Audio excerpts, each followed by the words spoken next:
Shalom Bapak Ibu Saudara yang dikasihi Tuhan kita Yesus Kristus, selamat bergabung, selamat datang di Menara Doa Segala Bangsa.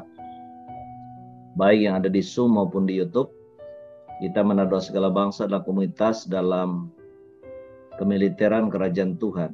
Karena kita di sini posisinya sebagai tentara-tentara Kristus yang mengerjakan tugas penjagaan atas kota-kota dan bangsa kita, serta mengerjakan tugas-tugas doa peperangan rohani. Secara khusus hari-hari ini kita sedang mempersiapkan jalan bagi lawatan Tuhan terjadi atas bangsa kita Indonesia. Karena kita percaya bangsa kita akan diselamatkan oleh Tuhan. Kita bersyukur saudara, hari ini kita bisa tetap komitmen, tekun dan setia untuk ada di hadirat Tuhan di Menara Doa Segala Bangsa untuk mengerjakan tugas-tugas kita.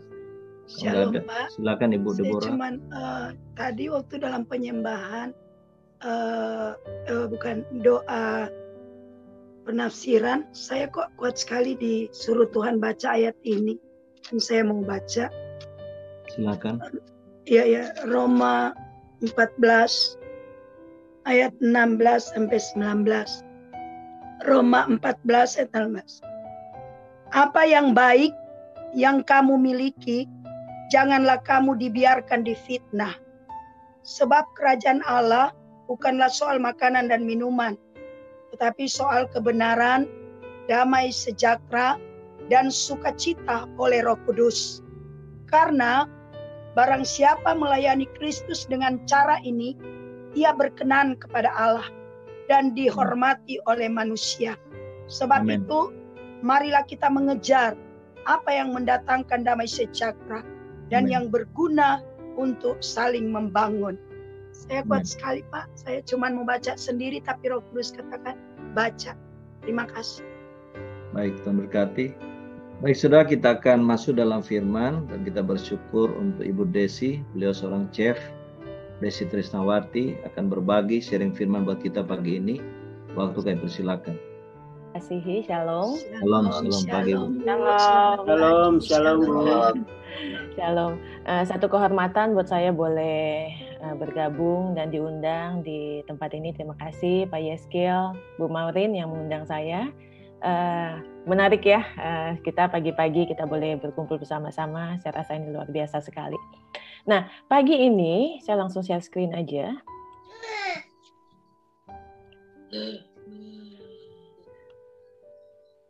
Oke. Pagi ini saya akan berbicara tentang mengasihi Allah dalam kehidupan sehari-hari. Jadi mungkin ini bentuknya lebih ke testimoni gitu ya. Apa yang saya alami, apa yang Tuhan kerjakan dalam hidup saya. Dan saya percaya ini akan menguatkan kita. Beberapa hari ini, beberapa minggu ini, saya tuh diingatkan lagi tentang kasih ya. Di dalam pelayanan, di dalam kehidupan saya, tiba-tiba satu ayat yang muncul adalah ayat 1 Korintus 13. Saya rasa ini ayat yang sering sekali kita baca, tapi kembali Tuhan ingatkan saya dalam hal ini gitu ya. Saya langsung loncat aja nih, belum perkenalan ya. But anyway, Bapak Ibu sekalian, saya kenalan dulu ya. Anak saya ada 3, lalu suami saya 1 ya, mantan pacar saya 1 ya maksudnya, sekarang jadi suami, dan saya bersyukur Tuhan memberi keluarga yang mendukung saya. Jadi kalau Bapak Ibu sekalian melihat atau mungkin ada yang baca tentang pengalaman saya percaya itu karena anugerah dan juga karena dukungan keluarga ya, karena dukungan keluarga itu sangat penting, luar biasa. Alright, ayo kita kembali ke sini ya, kita santai aja, agak relax aja, mengasihi Allah dalam kehidupan sehari-hari. Nah, saya mau kita sama-sama baca ya.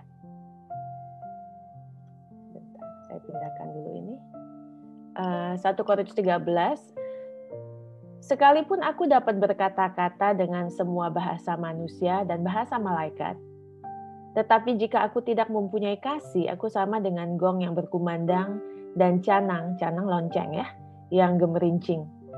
Sekalipun aku mempunyai karunia untuk bernubuat dan aku mengetahui segala rahasia dan memiliki seluruh pengetahuan, dan sekalipun aku memiliki iman yang sempurna untuk memindahkan gunung, tetapi jika aku tidak mempunyai kasih, aku sama sekali tidak berguna.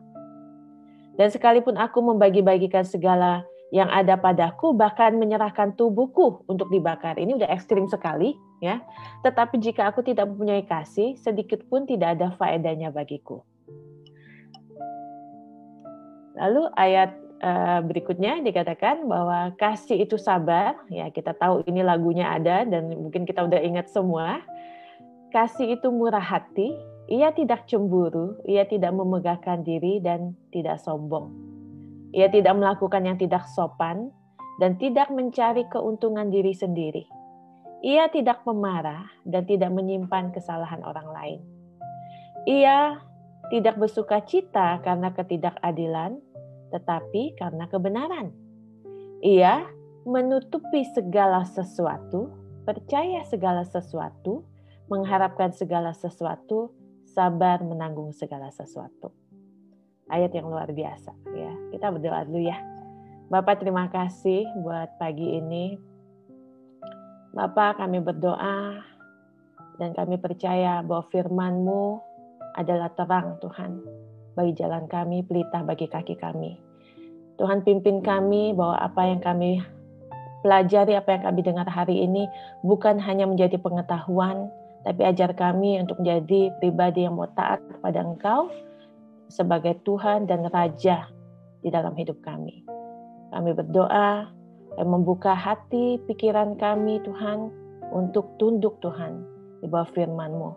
Kami berdoa bahwa kami melakukan firman ini bukan karena kuat gagah kami, tapi karena kekuatan Roh Kudus yang menuntun kami.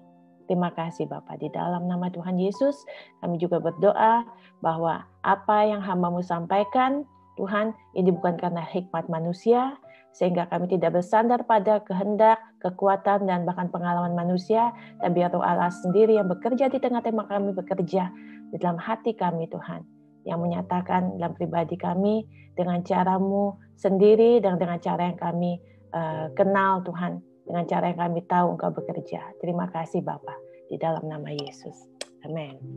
Nah, Bapak Ibu yang kekasih dalam Tuhan, saya mau share apa yang Tuhan ajarkan kepada saya dalam beberapa tahun ini. Mungkin Bapak Ibu agak sedikit bingung ya, kenapa ini hari ini yang bicara chef gitu ya.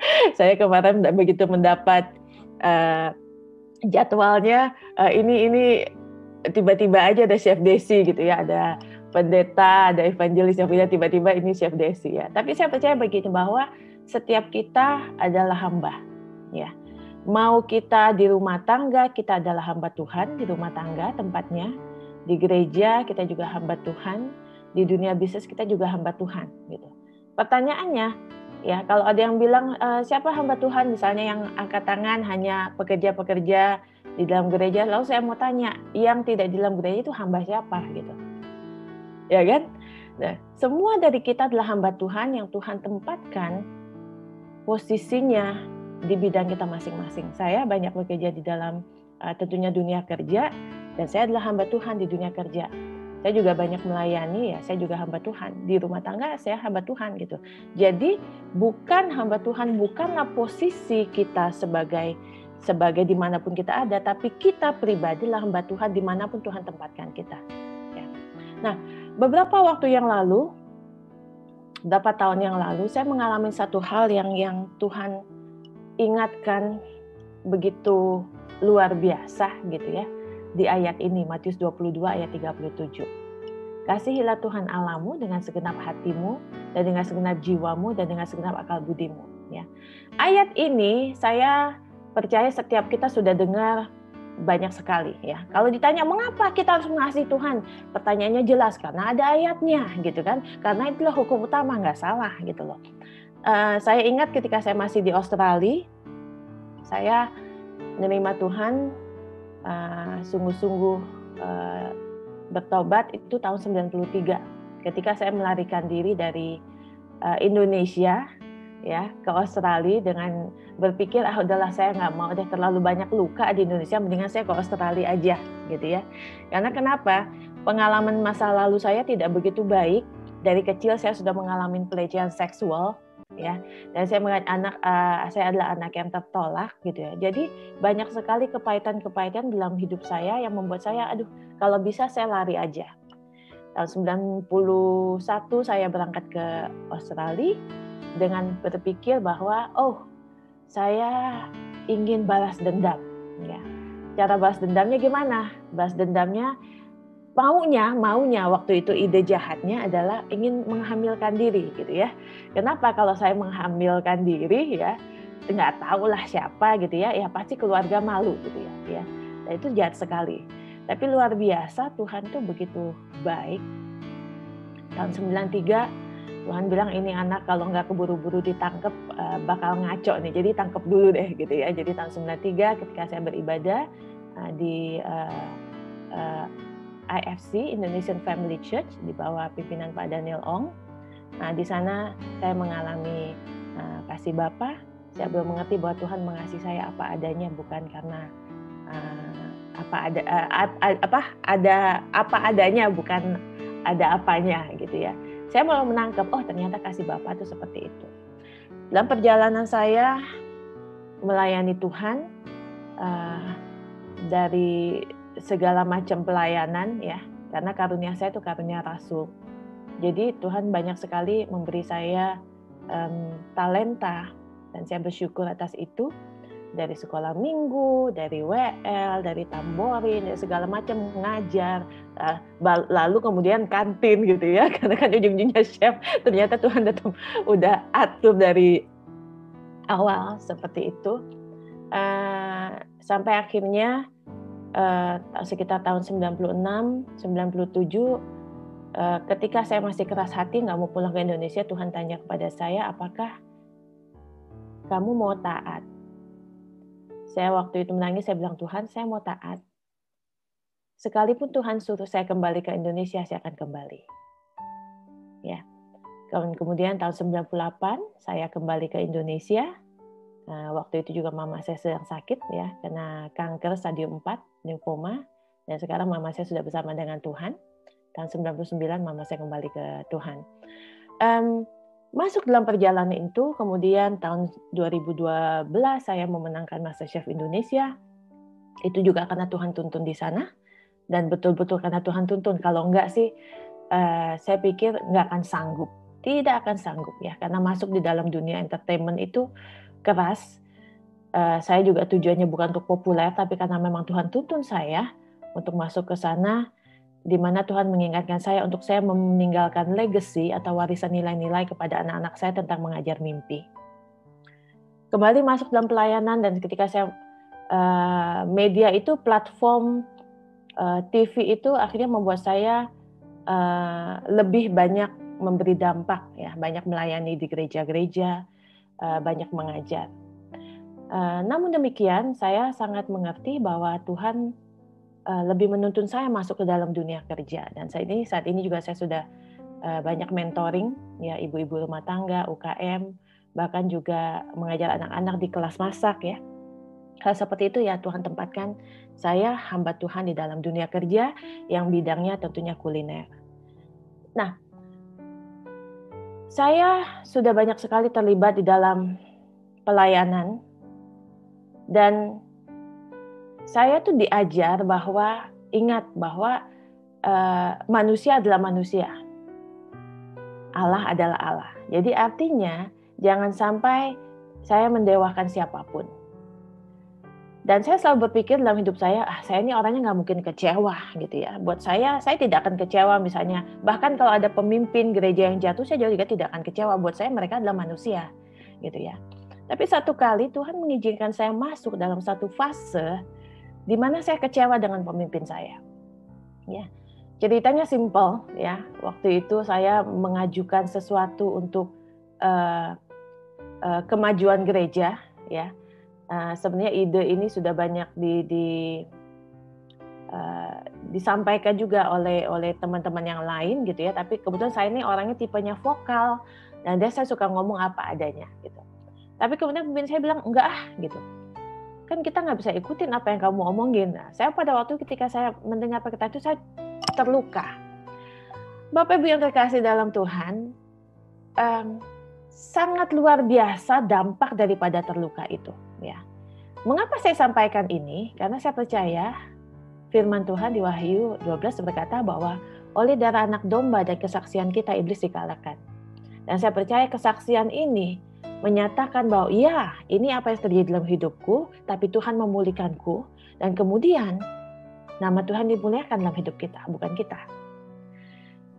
Saya lanjutkan, pada waktu itu saya menjadi kecewa dengan salah satu pemimpin gereja saya, dan saya begitu kecewa, dan saya katakan kepada diri saya, Desi, mulai saat ini berhenti. Ya, saya mengeraskan hati, saya berkata, berhenti. Nggak usah mikirin tentang pelayanan, nggak usah mikirin apa-apa, berhenti aja. Dan pada waktu itu Bapak Ibu terkasih, efek sakit hati itu sangat luar biasa. Ya, saya membatalkan pelayanan saya yang sudah dibuat 1 tahun sebelumnya, bahkan di gereja-gereja yang sebenarnya tidak ada hubungannya gitu dengan apa yang saya alami. Saya kan kecewa dengan pemimpin di dalam gereja kan, kenapa saya hubungannya apa gitu dengan gereja-gereja yang lain kan, nggak nyambung ya. Jaka Sembung lagi ngetik ya, nggak nyambung cantik kan, kira-kira begitu gitu ya. Jadi kemudian saya katakan itu, saya bilang oke, stop. Dan ketika saya mulai kecewa, saya mulai mengatur strategi. Kalau saya ditanya, saya membatalkan pelayanan ini, lalu apa yang kamu katakan? Strategi mulai muncul ya, itulah pikiran manusia itu. Saya bilang, oh saya masuk dalam pelayanan dunia kerja, walaupun itu benar. Tapi bedanya saat ini saya lakukan itu karena saya kecewa dan itu menjadi alasan. Nggak usahlah ke gereja gitu ya. Dan sebisa mungkin kalau saya ada di Jakarta, kalau hari Minggu saya nggak mau ada di Jakarta, supaya saya nggak usah ke gereja. Ya, kalau sampai ada satu waktu saya harus ada di Jakarta, saya kasih tahu pada suami saya, silakan kalian pergi, I stay.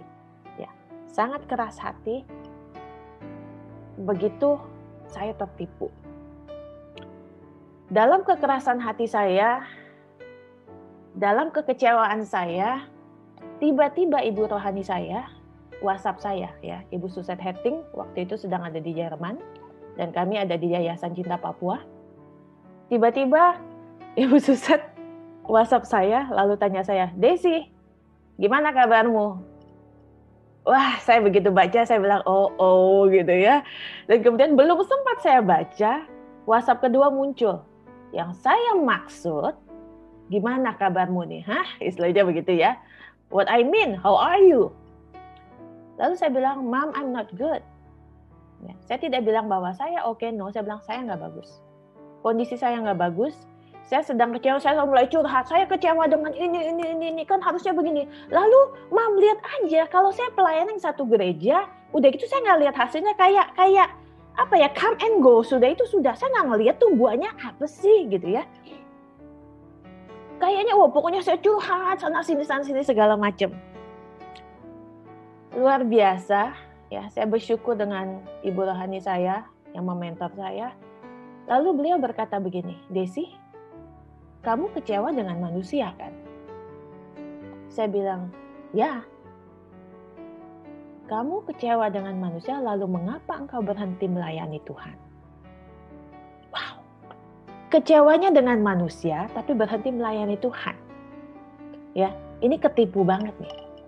Dan ini seringkali terjadi, saya percaya ini banyak sekali terjadi khususnya di dalam gereja. Kita menjadi kecewa Amen.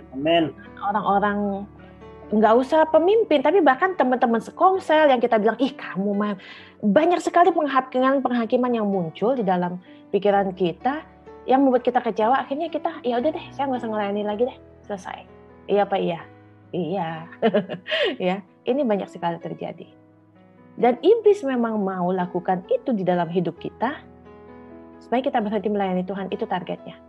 Ya, nggak salah ya. Firman Tuhan katakan besi menajamkan besi. Nggak salah, memang ya kenyataannya seperti itu. Amin. Lalu berikutnya Ibu Susat bilang ke saya begini, Des, kalau kamu tidak mau pelayanan, kalau kamu memang sibuk, kamu tinggal atur aja jadwal kamu memang 50% di dalam dunia kerja, lalu 50% dalam pelayanan.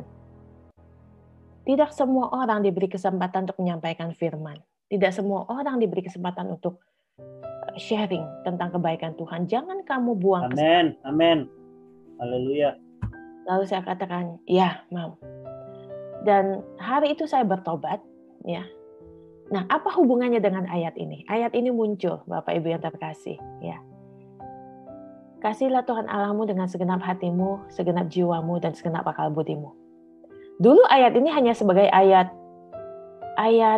patokan aja, gitu. Saya belum mengerti apa dari ayat ini. Tapi pada waktu itu, ketika Tuhan tanya saya, Desi, apakah engkau mengasihi aku? Ketika saya kecewa, ketika saya mengerti itu. Kalau saya tidak mengalami situasi seperti ini, saya akan bilang begini, Tuhan bercanda nih Tuhan. Masa Tuhan gak lihat pelayananku, pakai nanya gitu ya, apakah mengasihi aku? Tuhan, come on lah, kan kira-kira gitu. Ya, kalau Tuhan juga tidak izinkan saya mengalami ini, saya akan kembali bilang, Tuhan gak lihat pelayananku. Tuhan gak lihat apa yang aku beri. Tuhan gak lihat pengorbananku. Tuhan gak usah pakai tanya begitu, udah jelas dong jawabannya. Kira-kira begitu ya, sombong. Tapi detik itu saya sangat mengerti ayat ini. Dan ketika Tuhan tanya saya, Desi, apakah engkau mengasihi aku? Saya bilang begini. Dengan malu saya bilang, Tuhan, saya pikir saya mengasihi Tuhan. Tapi ternyata saya lebih mengasihi jiwa saya daripada mengasihi Tuhan. Apa itu jiwa? Nah, Bapak Ibu terkasih dalam Tuhan, kita tahu bahwa manusia itu adalah roh yang memiliki jiwa dan diam di dalam tubuh, betul? Ya. Ketika kita terima Yesus, roh kita dimenangkan, ya. Tapi jiwa itu ada 3 isinya. Keinginan, pikiran, perasaan dan kehendak. Ini saya ganti dulu. Ya. Pikiran, perasaan dan kehendak. Ini adalah isi jiwa. Saya mau tanya, ya. Ya, ini mungkin karena banyak pendoa di sini mungkin lebih jawabannya akan lebih berbeda gitu ya. Kalau di dalam Komsel ya, ada satu grup WhatsApp. Kalau ada pertanyaan begini, "Hey, besok yuk kita puasa rame-rame," gitu. Kalau misalnya grup para pendoa mungkin gampang jawabnya, "Ayo," gitu ya. Tapi kalau orang Kristen secara umum, kira-kira dari 50 atau berapa yang tanya, berapa banyak yang mau respon tentang itu? Enggak banyak. Benar nggak? Karena mereka udah mikirin, wah kalau puasa lapar. Gitu. Lalu mesti nahan marah. Banyak hal gitu, nggak bisa makan ini gitu ya. Pikirannya. Ya kan?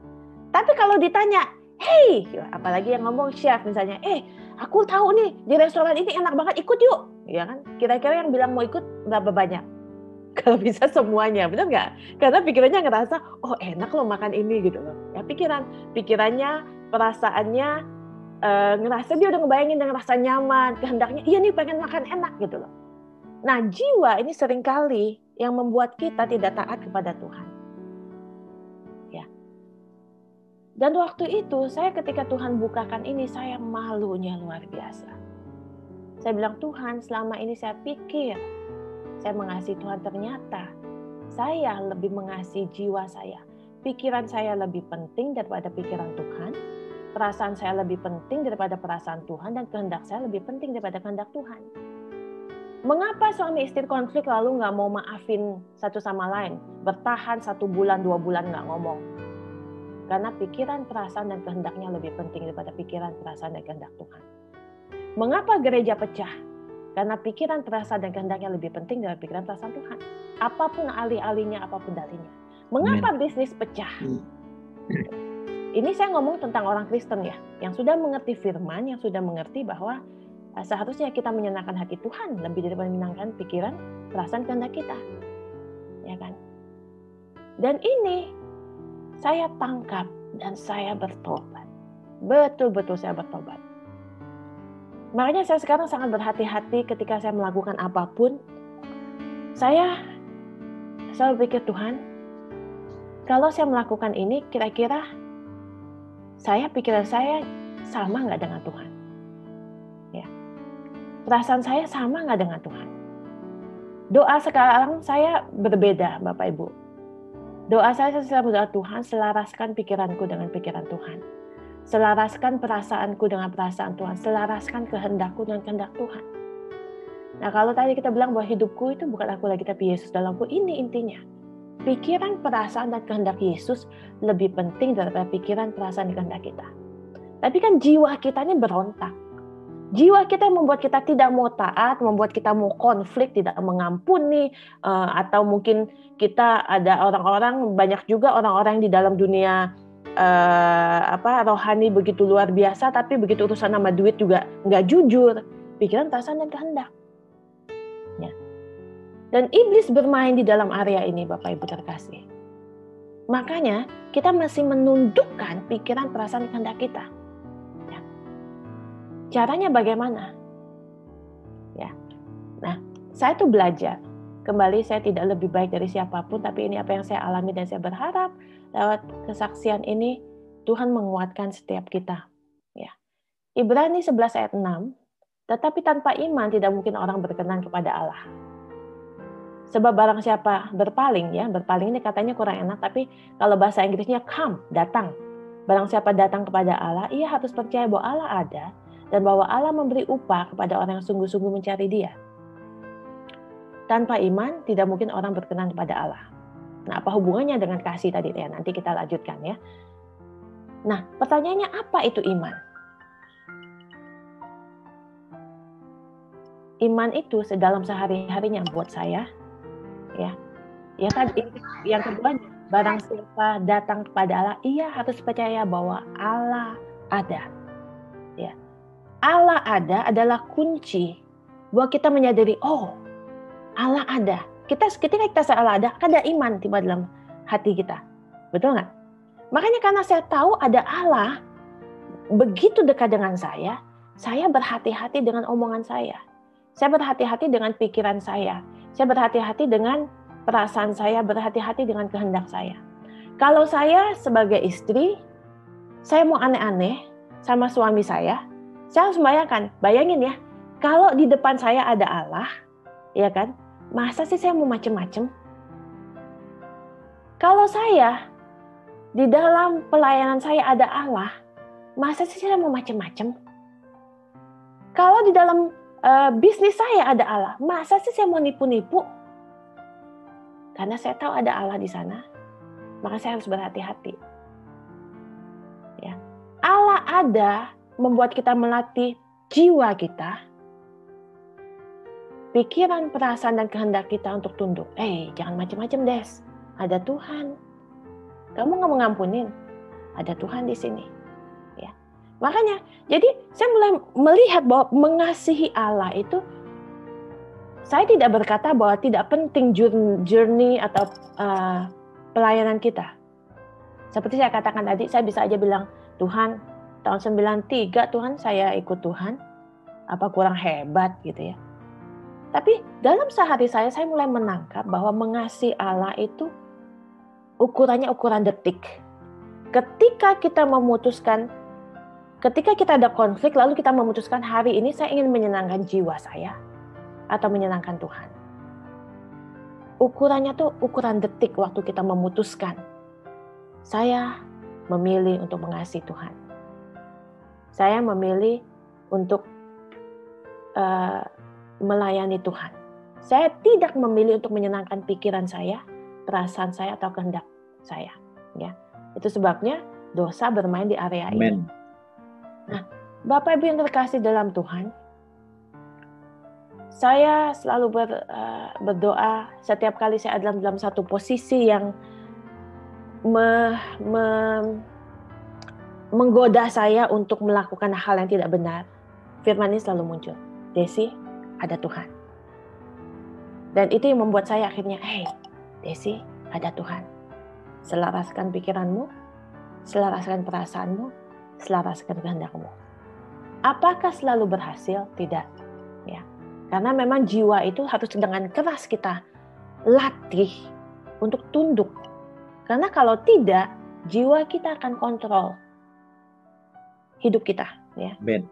Salah satu ayat lain yang saya pegang adalah Amsal 4:23. Jagalah hatimu dengan segala kewaspadaan, sebab di sanalah terpancar kehidupan. Ya. Kita, ya mau wanita, mau pria, ya, ketika emosi mengontrol kita, maka seringkali kita akhirnya mengambil satu keputusan yang tidak benar. Makanya saya juga memegang ayat itu, lalu saya rephrase ya, Amsal 4:23 itu menjadi satu statement yang berkata bahwa hatiku kekuatanku, jaga itu dengan benar. Kalau saya sombong, saya nggak benar. Ketika saya minder, saya juga nggak benar gitu loh. Ada posisinya bahwa saya harus mengucap syukur setiap waktu, bertobat ketika memang saya ada di posisi yang tidak menyenangkan Tuhan, dan saya menyenangkan jiwa saya sendiri. Pada waktu itu, saya memposisikan hati saya untuk selaras dengan Tuhan. Mudah? Kembali nggak mudah. Dan saya kadang-kadang sempat ngomong begini, Tuhan, aduh saya kayaknya salah ngambil ayat nih, gitu ya. Ayat patokannya Amsal 4:23. Karena Amsal 4:23 itu kan urusannya urusan hati, dan urusan hati ini sepertinya nggak selesai-selesai. Gitu ya. Urusan hati ini selalu aja diujinya hampir setiap waktu, betul-betul setiap waktu ya. Kita bisa dalam keadaan mood yang sangat bagus, tapi juga kita juga dalam waktu 5 menit kita bisa berubah mood kita. Oke. Nah, itu yang saya alami, Bapak Ibu yang terkasih dalam Tuhan, dan saat ini saya sangat mengerti Matius 22 ayat 37. Kalau kita baca di terjemahan aslinya, ini asli kata-katanya itu bicara tentang jiwa ya. Pikiran, perasaan, dan kehendak gitu ya. Nah, teman-teman bisa baca kalau di Short Bible ya, Short Bible kan ada kata bahasa aslinya itu di sangat jelas disampaikan seperti itu. Nah, ketika kita tidak menyelaraskan pikiran, perasaan, dan kehendak kita dengan Tuhan, sulit sekali untuk melakukan 1 Korintus 13. Sangat sulit. Ya, boro-boro mau sabar, boro-boro mau murah hati. Kenapa? Ya kan? Karena kalau kita nggak selaras, pikiran kita bilang, iya orang dia duluan, dan kita cepat sekali untuk menuduh orang lain, salah dia kok. Ya, ini pengalaman pribadi ya. Jadi saya ngomong apa adanya ya. Lebih mudah untuk berkata, iya saya nggak sabar karena dia yang mulai gitu loh. Murah hati, enggak lah, dia juga pelit orangnya ya. Tidak cemburu, iya ya. Nah, tidak cemburu nih mungkin bahasanya bukan hanya tentang suami istri ya, tapi saya juga berkata kadang-kadang banyak orang yang cemburu ketika orang lain berhasil ya. Sahabat saya Pak Philip Triyatna, dia bercerita tentang sahabat 3 masa ya. Sahabat di masa kita biasa-biasa aja, sahabat di masa kita berhasil, dan sahabat di masa kita susah. Ya, memang sahabat tuh biasanya nggak banyak ya. Ya paling ring 1 lah. Saya juga sahabat nggak terlalu banyak, tapi orang-orang yang memang menerima saya apa adanya. Ya. Tapi ada orang-orang yang kalau masa biasa dia mungkin biasa aja gitu. Tapi ada orang yang masa susah dia bantu kita, ya. Tapi ada orang waktu masa susah justru dia nggak bantu kita, malah kabur gitu loh. Tapi ada juga orang yang ketika kita berhasil, dianya susah hati, cemburu. Gitu loh. Ketika orang menjadi sukses, dia susah hati, cemburu. Kasih itu tidak cemburu. Ya. Saya sangat senang ketika teman-teman saya berhasil. Ya. Saya berpesta, bersukacita ketika teman-teman saya mengalami satu pencapaian, entah di dalam pelayanannya, entah di dalam pekerjaannya. Kasih itu tidak cemburu. Ia tidak memegahkan diri dan tidak sombong. Tidak melakukannya tidak sopan. Tidak mencari keuntungan diri sendiri, dan ini mencari keuntungan sendiri ini kayaknya paling enak ya, dan paling mudah buat kita untuk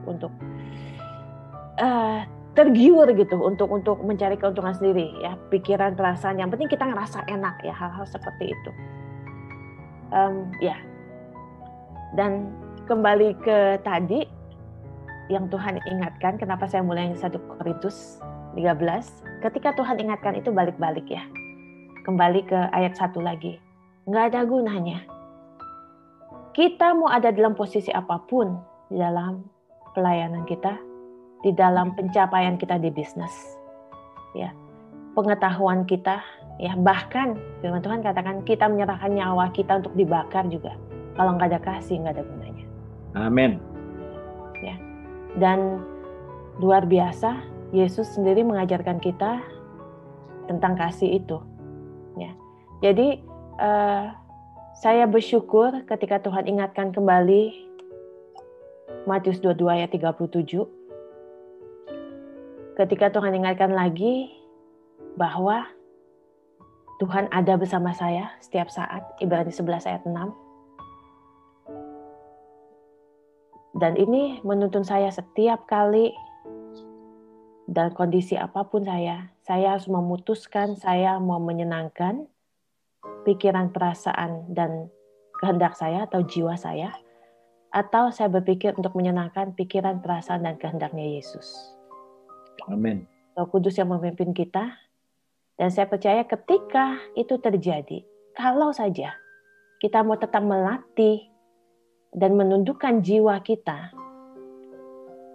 semua akan lebih mudah. Ya. Kan kita nggak bisa mengubah ya situasi di sekeliling kita ya. Yang bisa kita ubah hanya diri kita sendiri dengan kekuatan Roh Kudus yang menuntun kita, memampukan kita. Di komsel saya beberapa waktu yang lalu, teman saya tiba-tiba fotoin satu chapter di mana yang ada di buku saya. Ya, ini tahun 2014. Dan ternyata di situ saya tulis yang sampai saat ini saya katakan pada diri saya bahwa tujuan hidup saya adalah membuat Tuhan tersenyum. Ya, tersenyum dengan cara pikir saya, perasaan saya, kehendak saya, sehingga itu menuntun saya untuk ada di dalam jalan-jalannya Tuhan.